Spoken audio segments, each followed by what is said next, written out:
Bismillahirrahmanirrahim. Assalamualaikum warahmatullahi wabarakatuh. Perkenalkan, kami dari kelompok 3 akan menjelaskan tentang hukum rahasia dagang dan masa depan industri AI. Berikut adalah anggota kelompok kami dan juga ini akan menjadi presenter yang akan presentasi pada presentasi ini. Yang pertama ada saya, Abdul Nur Hadi Krisnamurti, kemudian ada Ahnaf Musyafa, Aryo Kusumo, Dafa Akila Riyadi, Fauzi Maulana Akbar, Melani Anggraena, Muhammad Zaki, dan Tia Febrianti. Untuk materi pertama ada definisi dan regulasi hukum. Di sini kami akan mengambil dua definisi. Yang pertama dari pasal 1 UU nomor 30 tahun 2000. Definisinya berbunyi informasi yang tidak diketahui oleh umum di bidang teknologi dan atau bisnis mempunyai nilai ekonomi karena berguna dalam kegiatan usaha dan dijaga kerahasiaannya secara aktif oleh pemilik rahasia dagang.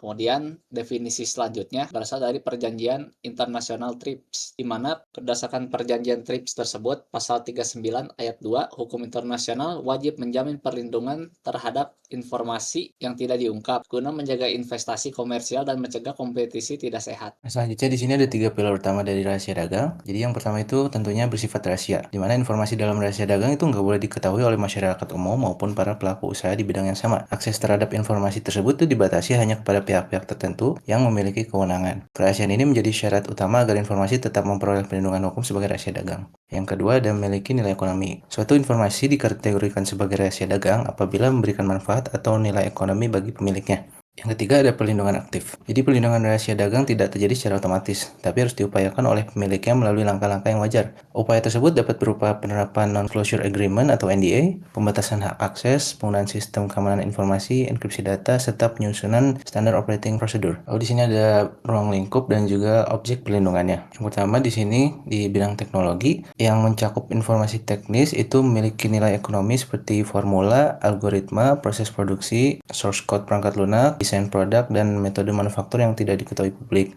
Nah, pelindungannya dilakukan melalui enkripsi, kontrol akses berbasis otorisasi, sistem keamanan jaringan, autentikasi pengguna, serta kebijakan keamanan informasi yang diterapkan secara konsisten. Sedangkan di bidang bisnis, ini meliputi informasi komersial seperti daftar pelanggan, strategi pemasaran, data penjualan, analisis pasar, struktur harga, hingga rencana pengembangan bisnis yang memberikan keunggulan kompetitif. Pelindungannya dilakukan dengan perjanjian kerahasiaan atau NDA, klausul non-kompetisi, pembatasan distribusi dokumen, pelabelan dokumen rahasia, dan penerapan SOP. Bagaimana pelanggaran terjadi? Yang pertama adalah pengungkapan tanpa izin, membocorkan data atau informasi rahasia perusahaan kepada publik maupun pihak ketiga tanpa persetujuan. Tindakan ini dapat dilakukan secara sengaja untuk memperoleh keuntungan pribadi atau secara tidak sengaja akibat kelalaian dalam menjaga kerahasiaan informasi. Kemudian ada mengingkari perjanjian breach of contract, melanggar kewajiban yang telah disepakati dalam perjanjian kerahasiaan seperti non-disclosure agreement atau kontrak kerja. Pelanggaran kerja ketika seseorang mengungkapkan, menggunakan, atau menyebarkan informasi rahasia di luar tujuan dan batasan yang telah ditentukan. Yang terakhir ada akuisisi melawan hukum, memperoleh rahasia dagang melalui cara-cara yang bertentangan dengan hukum seperti peretasan sistem, pencurian dokumen, spionase industri, penyuapan, atau cara tak sah lainnya. Informasi yang diperoleh dengan metode tersebut tidak memiliki perlindungan hukum bagi pelakunya dan dapat dikenai sanksi pidana maupun perdata. Selanjutnya ada pengecualian pelanggaran hukum. Yang pertama, kepentingan publik dan keamanan, yaitu pengungkapan rahasia dagang tidak dianggap sebagai pelanggaran apabila dilakukan dan dilindungi kepentingan umum, seperti menjaga keamanan nasional, kesehatan masyarakat, keselamatan publik, atau penegakan hukum. Pengungkapan tersebut harus dilakukan sesuai dengan ketentuan peraturan perundang-undangan yang berlaku. Yang kedua, ada rekayasa ulang atau reverse engineering, yaitu analisis atau pembongkaran suatu produk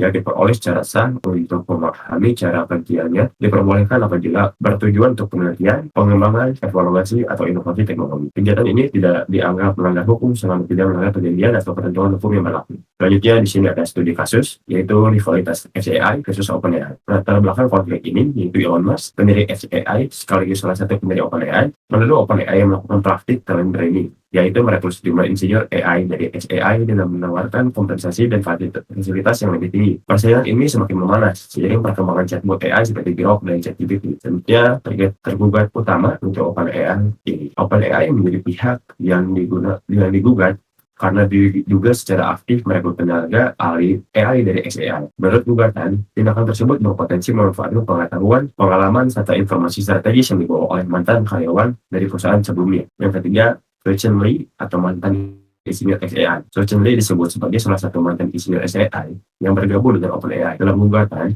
Dia dituduh mengunduh kode sumber chat buat Grok 4 sebelum mengundurkan diri dari XAI dengan nilai kompensasi berupa saham yang diperkirakan mencapai 7 juta US dollar. Kasus ini menjadi sorotan karena berkaitan dengan dugaan penyalahgunaan rahasia dagang dan kekayaan intelektual. Set XAI yang diduga dibocorkan. Nah, yang pertama ada kode sumber Grok. Ini tuh bisa dibilang otak utamanya. Di dalamnya ada pipeline data, model wake, sampai rahasia algoritma yang bikin Grok punya gaya bahasa khasnya sendiri. Yang kedua, ada metodologi reinforcement learning. Ini adalah cara khusus XAI melatih model mereka agar jago dalam penalaran matematika yang rumit. Jadi ini bukan sembarang latihan, tapi formula rahasia yang bikin Grok 4 lebih cerdas. Yang ketiga ada desain pusat data. Selain software, ada juga blueprint atau cetak biru superkomputer. Desain ini penting banget buat memastikan pusat data mereka bisa bekerja super efisien. Intinya, ketiga hal ini adalah keunggulan kompetitif yang bikin XAI bisa bersaing. Jadi, wajar kalau mereka yang merasa sangat dirugikan ketika aset-aset krusial ini diduga bocor ke tangan kompetitornya.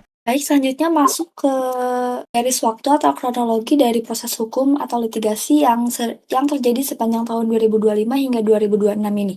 Kasus ini itu berjalan cukup dinamis melalui 4 fase penting. Yang pertama di bulan Juli 2025, kasus ini itu bermula dari adanya deteksi aktivitas mencurigakan yaitu pengunduhan kode secara masif yang dilakukan oleh Xuan Chanli, koreksi bila salah. Hal ini itu terjadi tepat sebelum ia memutuskan untuk mundur atau resign dari XAI. Tindakan inilah yang memicu alarm keamanan internal perusahaannya. Dan yang kedua bergerak di bulan September 2025, merespon temuan tersebut, langkah hukum mulai diambil. Hakim Ritalin mengabulkan permohonan TRO atau Temporary Restraining Order. Dampak ini itu cukup signifikan di mana perangkat gawai milik Lee disita untuk diperiksa dan kerjanya di OpenAI langsung dibekukan sementara demi mencegah kebocoran lebih lanjut. Yang ketiga, memasuki awal tahun ini, tepatnya di Februari 2026, proses hukum sempat menemui hambatan. Gugatan awal yang diajukan ternyata ditolak oleh pengadilan dengan status dismissal without prejudice atau penolakan gugatan tanpa menutup kemungkinan pengajuan kembali. Nah, alasan penolakannya adalah karena dinilai masih kekurangan bukti dasar. Meski demikian, pihak XAI tidak kehilangan haknya karena pengadilan tetap memberikan hak amandemen untuk memperbaiki dan memperkuat gugatan tersebut. Dan yang terakhir, puncaknya pada 15 Juni 2026 yang lalu, setelah memulai proses yang panjang, hakim akhirnya mengambil keputusan final. Hakim ini menolak seluruh gugatan secara permanen melalui status keputusan yang tadi, dismissal without prejudice. Nah, dengan status ini, kasus secara resmi ditutup dan tidak diajukan kembali ke pengadilan. Nah, dari kronologi ini kita bisa melihat ya bagaimana dinamika pembuktian hukum dalam kasus perlindungan kode dan rahasia dagang di industri teknologi. Saya akan menjelaskan rasio efisiensi hakim Lin. Jadi kegagalan pembuktian aktif, hakim Ritalin memutus perkara dengan dismissal with prejudice karena XAI gagal membuktikan ada tindakan aktif atau active endorsement dari manajemen OpenAI untuk mencuri data.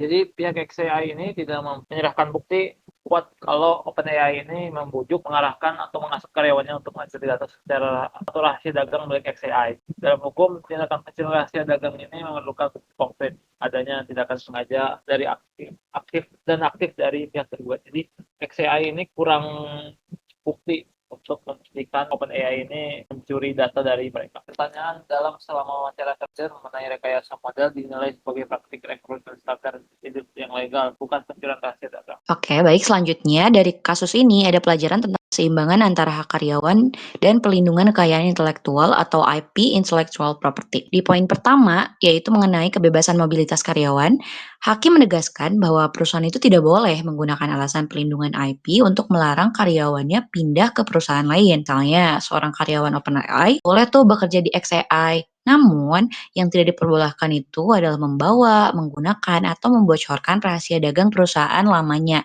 di OpenAI tadi. Yang kedua, di poin kedua itu mengenai reformasi keamanan cyber. Nah, di kasus ini membuat banyak perusahaan AI itu ubah loh cara melindungi informasi rahasia mereka.